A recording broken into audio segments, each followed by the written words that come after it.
Hi guys, before the video starts, this adorable picture of young Jared Padalecki, aka Twinklelecki. Jared Twinklelecki, this is the person you should be thinking about when you read this fanfic. This is him. And Jared, Jensen is basically just Jensen now. So, we good? We good. Bye. Hi guys, it's your boy JD back again with the bullshit. So, I'm not gonna act like there's a viable reason for me not uploading. We all know that there isn't. I just haven't had the inspiration or want to upload. And as you can see right now, it is 4 o'clock in the fucking morning. So I'm going to be really quiet. But in this wonderful time of the season, aka it's 4 o'clock in the morning, and I'm reading a fan fiction that is lit because I finally got into the Supernatural fandom. I started watching Supernatural, and can I say right now, season 1 through 7 were fucking amazing. After that, kind of iffy. And now we're in season 15. It's kind of garbage at this point. Just let 17 die already. I want Jared and Jensen to be in something else besides Supernatural. I'm excited. I'm excited for when Supernatural's over and they can finally do other shit. And Misha too, actually. Now I think about it, it'd be amazing seeing Misha and other shit besides Supernatural. It'd be amazing because you're so used to hearing that gravelly ass voice. But anywho, you guys, I'm gonna do a fanfic reading like I used to do. This is different because it's not Septifier. Because Sister Jade doesn't fuck with Septifier anymore. Well, I do, but I just don't read the fanfics anymore because no one wants to listen to them. So, if you want to, that's you. But we're gonna read a J2 fanfic, aka the most canon ship I have right now. Next to Rob Ron, for all my Emmerdale fans out there. Any hoodler. Let's get started. This fanfic is called They Met at a Photo Op Booth by Compo67. The summary is, Jared Padalecki is from a small town in Texas, has just graduated from high school, and works at the only bookstore in town. He saves up 6 paychecks to buy a ticket to a convention 3 hours away, where he gets a photo op with actor Jensen Ackles. Snaggy boy. Jared expects 30 seconds of embarrassment, only to find Jensen's number slipped into his pocket. Yeah, this is like a series, guys. This is like a 1 book out of 4. And the 4th one isn't even finished. And this book is 63,874 words and has 47 chapters. Understand, if you're listening right now, if you're listening to me read this fanfic, I'm gonna tell you right now, if you're not used to my channel, I'm gonna tell you right now what you should expect. I'm not just gonna read the fanfic to you and that's it. This is not pod fiction. This is not it. I read the fanfic and add critique to it. I critique all this shit in this fanfic. I give my feedback. I do that. I talk while I read fanfic. I'm like, mood, read 1 sentence, mood. See, my videos are long for a reason. This is why. Also, by the way, I should mention now, this fanfic has an age difference. It has sex in it. It has that good. So I will not be reading those chapters with smut in them. I will either be cutting the smut out and putting that in a separate video, or if the smut is its own separate chapter, I will read it, as its own chapter. I'm not going to read it with this because some people don't want to listen to that, and I understand that. So, without further ado, it's been 3 minutes. I should fucking start reading. Okay. Chapter 1. He spent 2 weeks worrying about this convention. Numerous books were shelved incorrectly because he kept rephrasing what he would say and how. Mood, for one. All of his coworkers knew he was doomed to be the guy who threw up all over themselves in the presence of a celebrity. What was worse was that he actually agreed with them. Okay, can we all agree that, we all would do this? If I ever met Jared Padalecki or Jensen Ackles, my ass would fucking faint. I'm 200 pounds. You'll have to... Because I had to bring someone with me, because I know damn well I'll faint. Someone had to carry me, because I know damn well if I fucking go, I'm gonna start saying some dumb shit, start speaking a pig line, and I'm gonna go run out that bitch and curl with a ball and then die. The usual stuff normal people do. or I just end up punching Jensen Ackles in the face. Whichever one comes first, guys. I don't think you understand how fucked up I am. Anywho, let's continue. See, one paragraph, I'm already talking. I missed this, guys, I really did. 1 2 hour train ride and 3 buses after, and he was standing in front of the convention center. It was far larger than the city hall, and he was still pretty sure he could fit five of any average homes. The fuck? Hold up a second. I may be reading it because I don't got my glasses on, but he's still pretty sure he could fit 5 of any average homes inside. Oh, you're right. I'm sorry. I'm dyslexic. Inside one corner of the center. On the first day of the check-in, swept along with the crowds of people, he managed to make his way to the hotel that connected with the center. He checked in and found his room without too much trouble. Presently, in the photo op line, he was shaking. At the bookstore he works at, a place called May Hughes, he makes $8.50. Damn, bitch, you make the minimum, honey. You're making above the minimum. You're making like $1 more, yeah. Congratulations, sweetie. An hour. Jared is never rolling in money, but it's enough to get by on. For what he and his mother need, and is definitely paying for this photo op. When he sees the outfit Jensen is wearing, Jared stumbles over his own feet as the line inches forward. Good lord, he thinks, chewing on his bottom lip. This not even him. That's what I think, guys. I got so many conspiracy theories about Jensen Ackles being the Antichrist, like y'all don't even know. Because this motherfucker doesn't age. Like, literally, this motherfucker's looked like a fucking smoothed down Ken doll since the fucking beginning. Since he was modeling, honey. Like, Jensen Ackles has not changed over the years. Like, Jared has aged from a twink to a twunk. Misha, from a closeted bisexual to an outed bisexual. By the way, if y'all didn't know, like, Misha been outed. Like, if y'all didn't know that, Misha's out. Misha's by Haney. Anywho, I'm going to talk about them later. This is about to be, like, this usually set to play now. It's going to be a whole Supernatural fandom. This is going to be a whole channel for Supernatural only. And a little Merlin, y'all know. So gotta appreciate Sister Jade, gotta appreciate her pre-fandom. Gotta appreciate my older fandoms out there, you know what I'm saying? Anywho, let's continue. Shut the fuck up. Okay. 5 people away, he thinks his heart might be permanently damaged. 4 people away, he starts rehearsing what he will say in his mind, of course. 3 people away, he can't stop fidgeting. 2 people away, he takes off his hoodie and wraps it around his waist. It's hot in his tiny room, and there are at least 300 people in here. By the way, should mention now, y'all remember, okay, like, let me give you a little preference for what we're talking about. Jared is, like, freshly out of high school, obviously. He's pretty young. Now, imagine, y'all remember, younger Jared Padalecki, like, the one I'm talking about? Like, I'm talking, y'all had to know who I'm talking about. Like, our Lord and Savior, like, Jared Padalecki when he was young, you know what I'm saying? Like, when he freshly came off of Gilmore Girls, like, when he was on Gilmore Girls, basically. That's the Jared Padalecki I'm talking about. That's the one you should be imagining. Maybe imagine the haircut, too, because that shit looks fucking fresh. That shit looks toy. This is how you know I don't know what I am right now, because that shit is old. Okay. Oh, one person when he puts on his hoodie again because there must be a bet or something stepping up towards Jensen. He doesn't trip. He just feels his smile widen to full capacity. It happens so quickly that Jared can't believe any of it.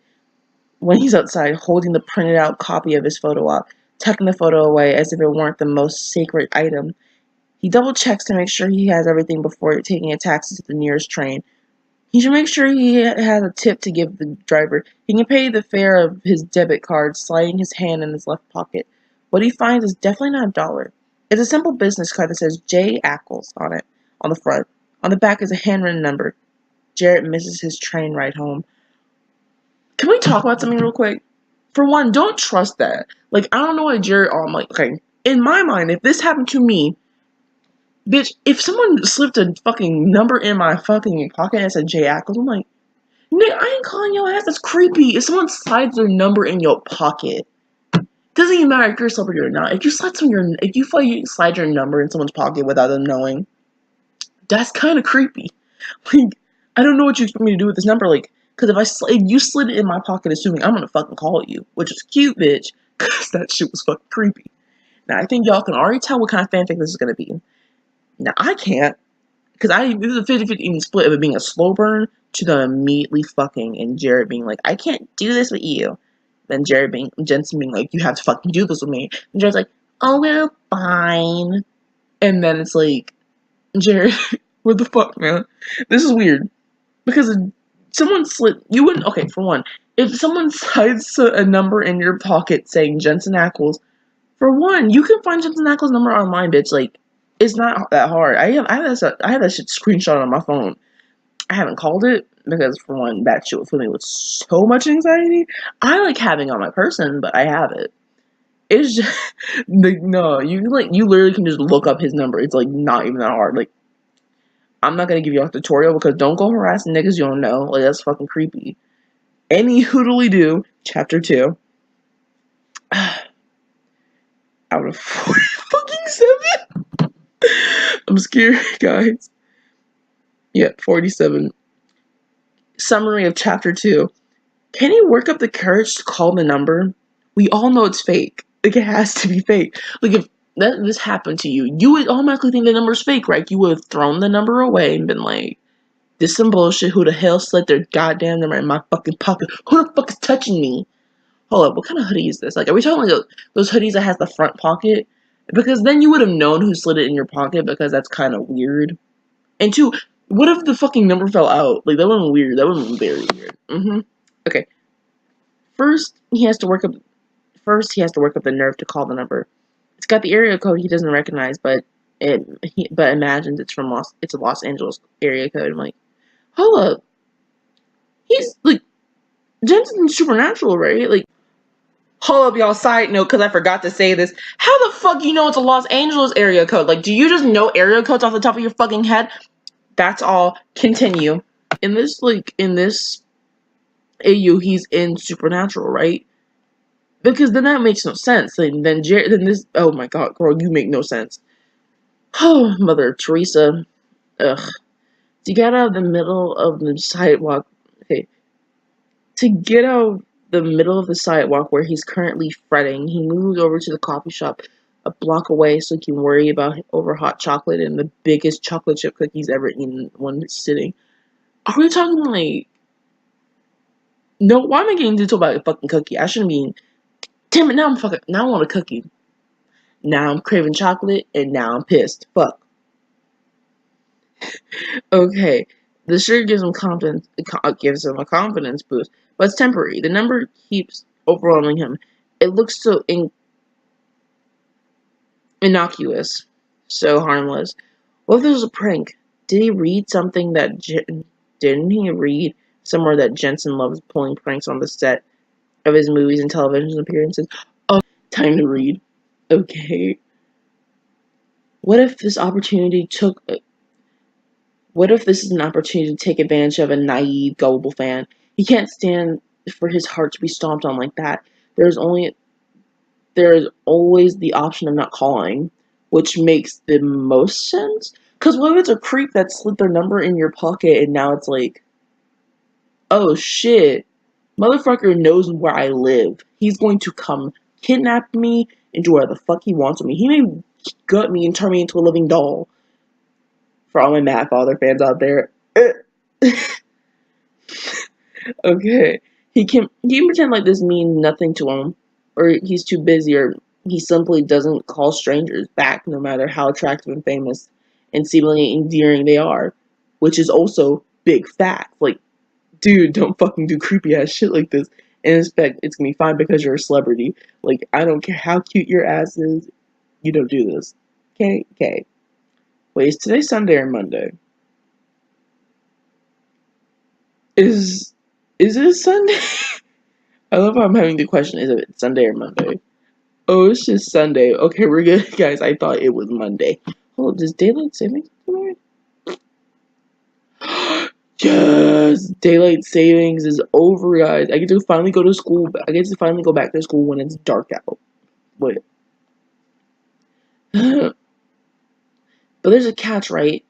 Take the risk and maybe get heartbroken, or not take the risk and leave without even trying. He's already missed the first bus. He already missed the first bus.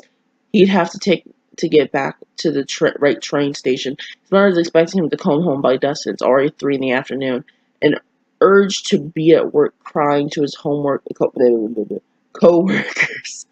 hits him, and he groans, pushing his phone away from him, and back again, and away, and back yet again.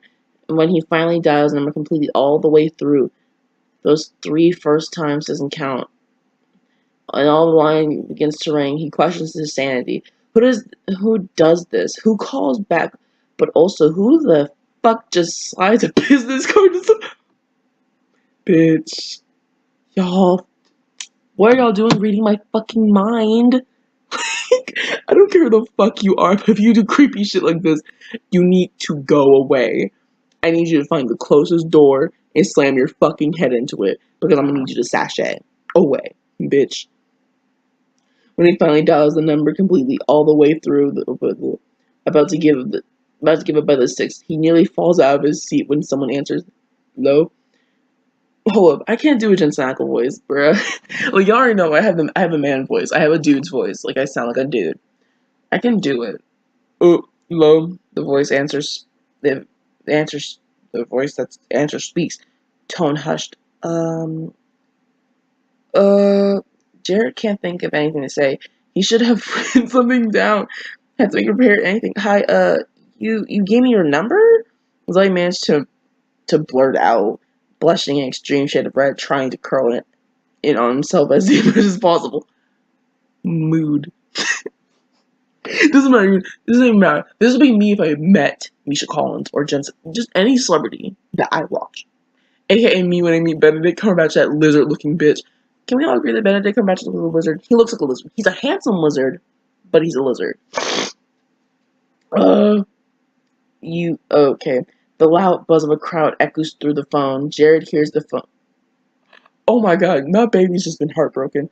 Jared hears the phone move and assumes he's about to be hung up. Instead, the voice replies with a cool, "Yeah, I did. Glad you called." Oh, don't do this shit. Kids, to all you impressionable kids out there trying to get a girl or a boy, trying to get yourself a human. This is on human. Don't hurt me. Don't date no frogs. Don't date no toads. Don't date no fucking. Don't date your dog. Don't fuck your dog. Don't do that. Please and thank you. Don't do this shit. If you're trying to pull somebody, don't give them your. Just don't randomly slip a number, or if you're me, don't slip your Insta snap, or if you have a pester chum, aka me, don't do that to someone's pester chum either. That's fucking creepy. This is okay. Sorry, let me just this.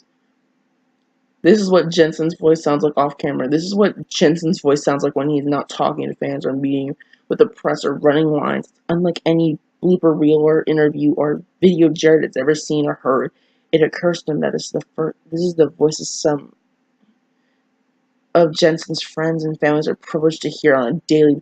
Bitch, hearing someone's normal voice is not a privilege. That's just facts. Like shit.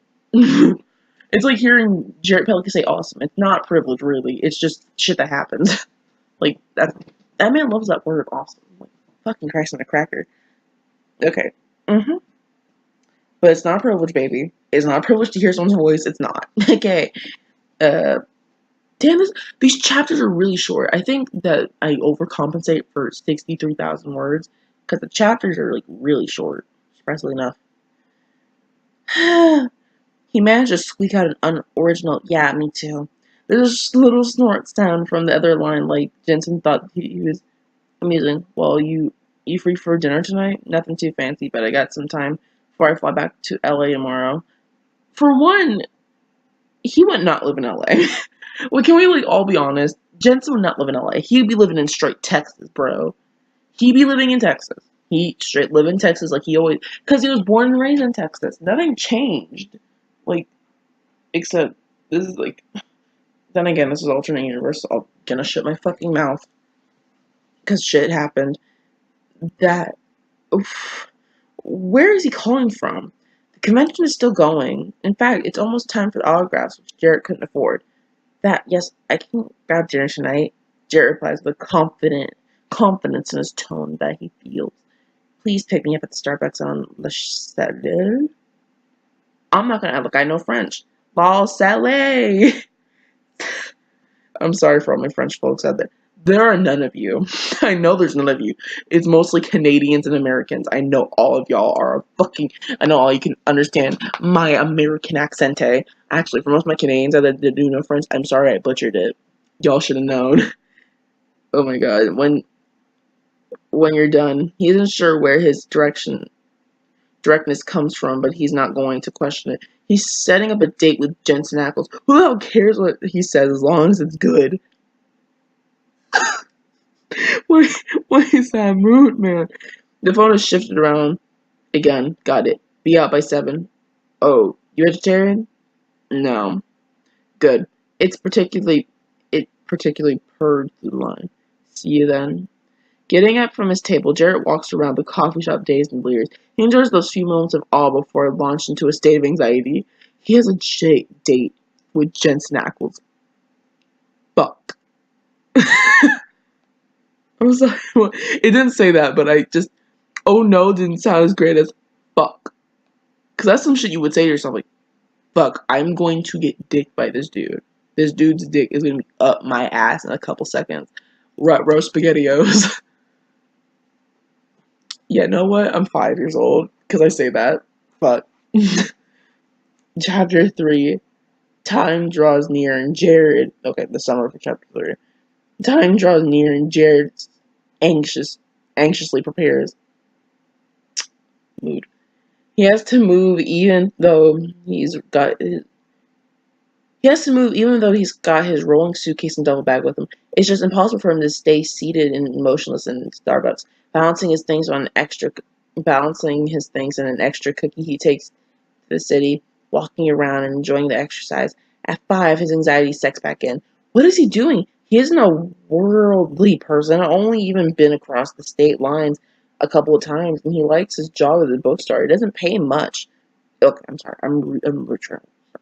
It doesn't pay much, but it's enough to help with the house, since it's only him and his mama. That's when you know someone's from Texas. They don't call their mom mom. I hear most of them say mum. It's mama. Our mama. Our mama. M-A-M-A. Not M-O-M-M-A, which technically are both the same thing, but that's not the point. They're said both differently. Shit, where the fuck? There we go. There are seven employees in total at Mayhew's, and the owner, Bill Mayhew, is Mama's friend from college. He hired Jerry as a favor, but kept him because Jared sincerely likes the work. Thinking about work calms him down. He heads back to the Starbucks at 5:30. At 6, he calls his mom to let her know he met a friend at the convention. She'll be taking him home tomorrow morning. And she'll be at the convention, and she'll be taking him home tomorrow morning. Jared has no idea what's going to happen, but he knows he can use the train tickets on the AM train the next morning. That's as far as he knows about the evening. He can sleep in the train station if he has to. He has a credit card, but he'd rather not use it, paying for the past 2 nights at the hotel block. 2 blocks away from the convention were pricey enough. Besides, he's too busy eating his weight in cookies to think about. I mean, get a cannoli, bitch. Don't be basic. Get a cannoli, Actually, I've had 1 cannoli in total from Starbucks, and I ate that shit in 2 bites. I was on my period. It was Florida. Miss Keisha was paying. I didn't care. Damn it, I want a fucking Starbucks cannoli. No, if my mom and me can't go out to breakfast tomorrow, fuck it. Let's get a cannoli. Let's get some Starbucks. I'm obviously not going to go in with her because bitch has anxiety. I can't just stand there and be awkward. Like, I can't do it. My body would shrivel up. I'd die. At 6:30, he can barely focus on anything. He's trying to read the couple of paperbacks he bought with him or watch a movie on his phone, but there's no such thing as an attention span anymore. At 6:45, holes himself up in a single stall bathroom. His clothes are packed neatly, but nothing got in his suitcase much better than what he has on. Looking at himself in the mirror, he decides he'll have to do. He hopes for two things: that they're not going anywhere fancy and that Jensen pays, or at least picks up half the tab. Jared doesn't get paid enough for another week. Doesn't get paid for another week and a half, and it's not like he can afford to blow $100 on a date he isn't even sure is a date. Giving someone your phone number isn't exactly taking them to dinner. And taking them to dinner isn't exactly a date. It doesn't mean it's a date. That means it's a date. If someone gave you their number and is like, go out to dinner with me, that shit means I want to get to know your brain. I want to get to know that ramen in your head, bro. I want to pick that shit out. I want to pick at it, boy. I realize I have a fucking exam. I have midterms tomorrow. Fuck. You know what? I don't fucking care. I really don't. I'm probably gonna just start crying in the middle of my midterm just so I can get out of it. You know what? Sounds like a mood. Just kidding, I won't do that. For anyone who's watching that knows me. But it is a date, because that's fucking stupid. Don't be stupid, Jared. Nothing about tonight is a guarantee. The best he can do is smooth down the slight cowlick he's got. Wash his face, smooth out his face, his clothes. Done in the bathroom. He steps out, sits by a window, looking out at the streets. Of course, time drags by. It's 7:30 when Jared dares to look at the clock again. Every minute that goes by is another minute he regrets skipping his train home. His thoughts turn ugly. What an easy prank. And 7:30 hits. He nearly wants to laugh. He's never been stood up before. At least he has the story to tell about the convention, if he ever decides to tell it. At 7:45, he gets up from the table and makes sure he isn't leaving anything behind. The cookie and hot chocolate roll around in his stomach, and he begins to walk out the door. The decision is made to treat himself to a hotel for the evening and worry about the rest tomorrow. Check out. Down the street, he looks over his shoulder just once, for a laugh. As he moves forward, he sighs and can't help but smile. What an easy turn of events if it had worked out. It just wasn't meant to be. Bitch got stood. See, I could never. Jared did something I could never do. He called that number, and bitch, if I ever called that number, it'd be to ask, whom the fuck do you think you are? Why the fuck did you give me your number? And I should kick you in your man titty for even trying this shit with me, you heifer. Please and thank you. 2 steps before he rounds a corner, a car horn near the sidewalk blast. Jensen's hanging out of a black, unmarked car, waving frantically. So he does show, and Jared waits by the curve. That's not a move, that's a dream. That's like everyone's wet nightmare. I think we should save chapter 2 for literally any other time but now, because it's about to be 30 minutes. So, let's begin this outro. Thank you guys very much for watching. I know I haven't uploaded in literally a year. Like, I literally have not uploaded in a year. Y'all can check the channel. I literally have not uploaded in a year. I'm very sorry for that. I miss uploading. I miss making videos. It was something to do, and it motivated me to actually want to get out of bed and do some shit. Anyway, guys, I love you guys. Stay weird. Boy.